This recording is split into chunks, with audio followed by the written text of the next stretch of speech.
The dawn rose slow over Cinder Hollow, spilling pale gold over the still plains. The air smelled of dust and cedar smoke. A train's whistle cried somewhere in the distance, lonely as a widow's song. Elias Boone stood by the depot fence, gloved hands resting on the wood, eyes tired but stubborn. He'd waited months for this delivery, pinned his last hope on it, sold off 2 good cattle and the last of his wife's jewelry just to buy 1 horse.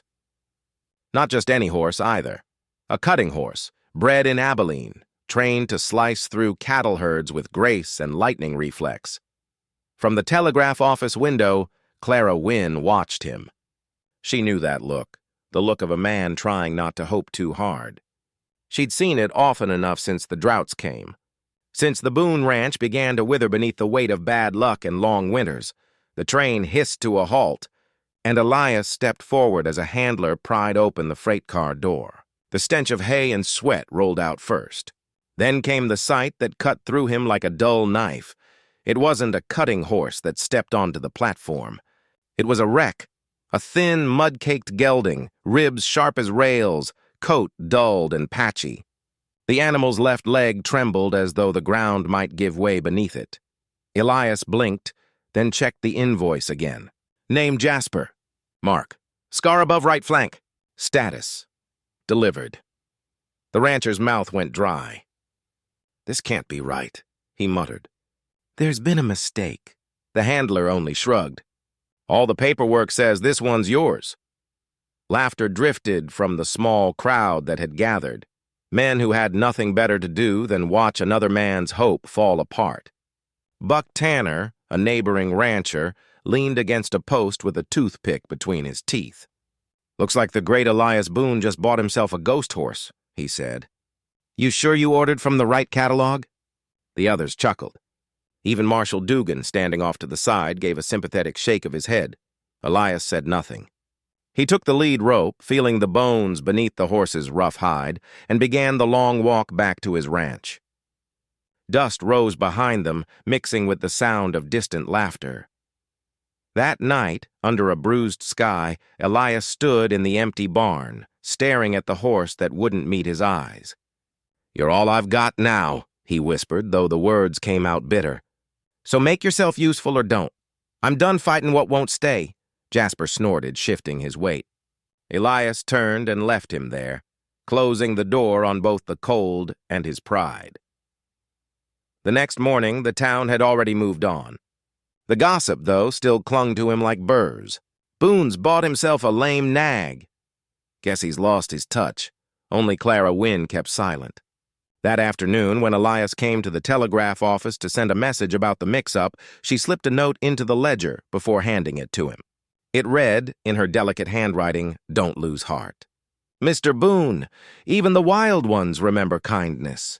He didn't answer, just nodded once, eyes flicking up to hers for a heartbeat longer than politeness required. Days folded into weeks. The wind blew steady across the ranch, and the barn groaned with age. Elias tried to train Jasper, but the horse refused the corral, backing away, whites of his eyes showing. So Elias stopped forcing it. He left the gate open, left the hay where Jasper could find it, and waited. Each night, he brought water from the creek, talking softly even when it felt foolish. His words were clumsy, but they carried warmth, the kind of quiet you give when there's nothing else left to offer. Slowly, Jasper began to edge closer. One evening, Elias stood brushing the horse's mane under a burning sunset. The light made everything tender, gold in the air, peace in the sound of crickets rising. Clara happened by on her way home from town, pausing at the fence. "You've got away with him," she said. He looked up, surprised. "Takes time, I guess. Ain't much else I got." She smiled, small and knowing. "Time's a good thing to have, Mr. Boone." Then came the storm. It rolled in from the west, a wall of black and wind. Fences split under pressure, shingles tore loose, and lightning carved the sky open like a knife. Elias ran out to check the pens, but Jasper was gone. The corral gate banged wildly in the wind. He grabbed his lantern and rode into the chaos, rain lashing his face, heart thundering harder than the storm itself. Through the sheets of rain, he spotted a faint shape tangled near the creek bank. Jasper lay trapped in barbed wire, struggling to rise, blood streaking his flank. Elias dropped from his horse and fell to his knees beside him. His hands, trembling, worked the wire free, each movement slicing into his own palms. "Easy, boy," he whispered through gritted teeth. "You're all right." "I got you." The horse's breath was hot against his shoulder, panicked but alive. When the last strand snapped free, Jasper stayed there beside him, neither moving for a long time. By the time the storm passed, dawn was a pale pink smear over the horizon. The two of them, man and horse, stood together in the quiet. Both bleeding, both breathing. From that morning on, something between them shifted. Jasper followed Elias everywhere, out to the fence line, down to the water trough, through the pastures that were finally greening again after months of drought. The town started noticing. Boone's ghost horse turned into a shadow, someone said. Follows him like they're kin. Even Buck Tanner stopped laughing, though he still smirked when they crossed paths. Elias began riding Jasper again, slow at first. The horse moved awkwardly but sure, as though remembering steps from another life. One afternoon, while cutting cattle in the upper pasture, Elias realized Jasper had a rhythm. He anticipated the herd's movement, cut sharp, spun quick. Not just instinct, training. The realization came like sunlight after rain. Someone once believed in this horse enough to teach him. Maybe like Elias, Jasper had just been forgotten too soon. At the next cattle auction, Elias decided to test him. He rode in quiet, no boast, no declaration. Buck Tanner was already there, laughing loud, showing off his new mare, a sleek, muscled beauty worth more than Elias's ranch. When the cattle broke loose mid-auction, chaos spread. Men shouted, hooves thundered. But Elias nudged Jasper forward, and what happened next froze the noise. The old horse moved like wind-made flesh, sharp turns, smooth stops, the dance of trust between broken things that learned to listen. Elias said nothing, only leaned forward, breathing with him, guiding him without words. When the last steer settled back into the pen, the crowd went quiet. Even Buck Tanner had no jokes left. Clara, standing at the edge of the rail, pressed a hand to her chest. Her eyes shone not with surprise, but pride. She'd known all along what quiet patience could do. Elias dismounted, touched Jasper's neck, and looked toward her. For a long, full moment, the world seemed to hold its breath. The dust, the people, the ache of years. Something had changed. Not loudly, not with applause, but with grace. The days after the auction carried a strange quiet through Cinder Hollow. The laughter had faded, replaced by murmurs of awe, stories about Boone's half-dead horse that danced like a whisper through the herds. Elias didn't speak much of it. He still rose before dawn, tended the fences, and brushed Jasper's coat with the same slow patience as before.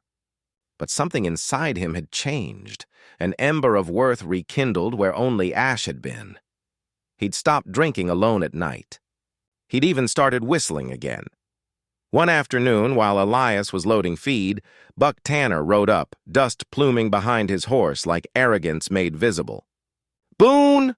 Buck called, reining in at the gate. "You and that ragged beast of yours sure put on a show the other day." Elias wiped sweat from his brow, said nothing.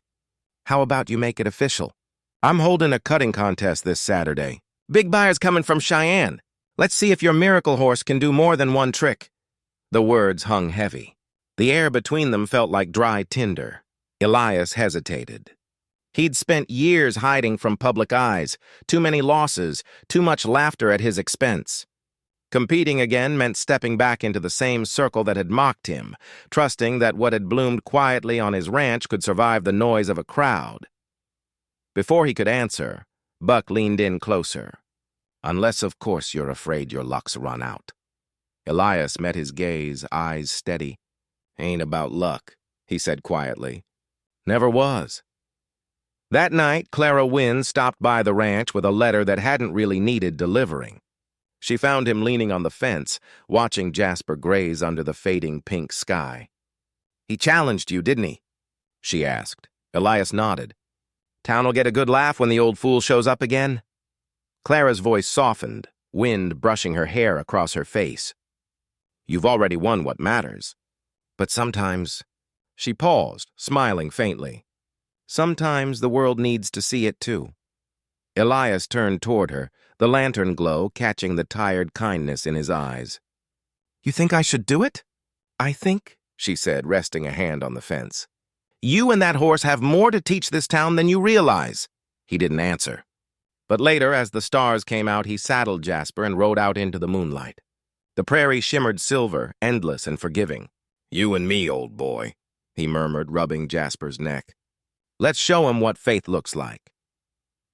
The morning of the contest dawned clear, sky-polished blue. The air carried the smell of dust, sweat, and coffee brewing from tin kettles. The whole town turned out. Merchants, cowhands, even Marshal Dugan. The corral stretched wide under the sun, ropes marking boundaries. Cattle penned and restless, Buck Tanner strutted about in a clean coat, his mare gleaming with oil and pride. When Elias arrived, the crowd went half silent. His clothes were plain, his saddle worn, his horse scarred, but the way he sat in that saddle made him look carved from the same earth they all stood on. Clara was there too, standing near the judge's table, hat shading her eyes. When she saw him, she offered the smallest nod, steady, sure. The contest began. Buck went first. His mare moved with trained perfection, every step rehearsed, every turn measured. The crowd cheered loud. Then came Elias's turn. He rode Jasper into the corral slowly, reins loose, posture relaxed. The murmurs began, some doubtful, some cruel. He's going to break that old thing's leg. Boone's luck'll run out before the dust settles. But when the gate opened and the cattle burst forth, the noise faded into wind. Jasper's ears flicked. His muscles tensed, and in a blink he moved. Sharp, precise, beautiful.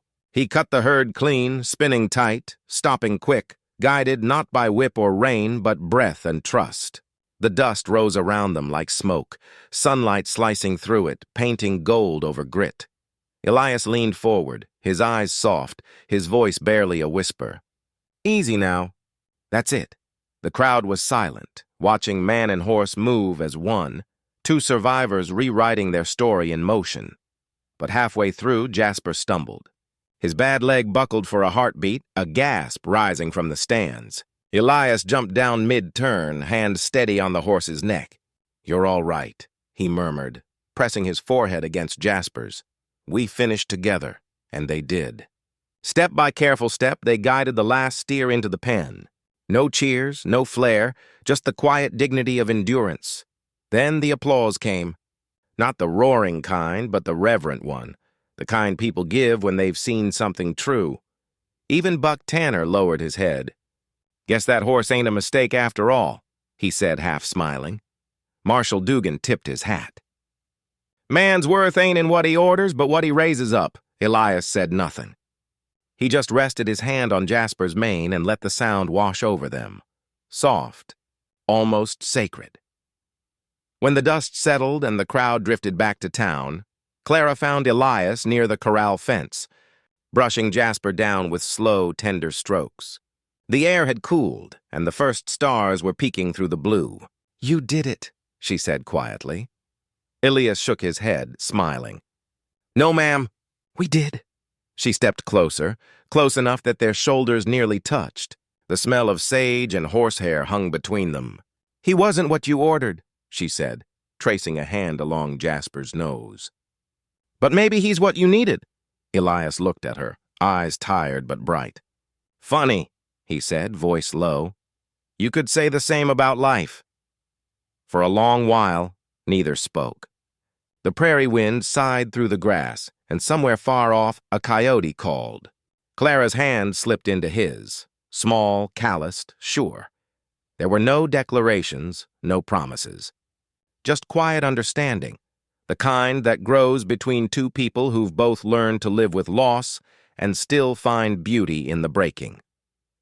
The last light of day turned the horizon to fire. The ranch stood behind them, battered but alive, a silhouette of survival. Jasper raised his head and nickered softly, as if to say it's all right now. Elias breathed in, the scent of rain on dry earth, and for the first time in years, the ache in his chest felt like peace.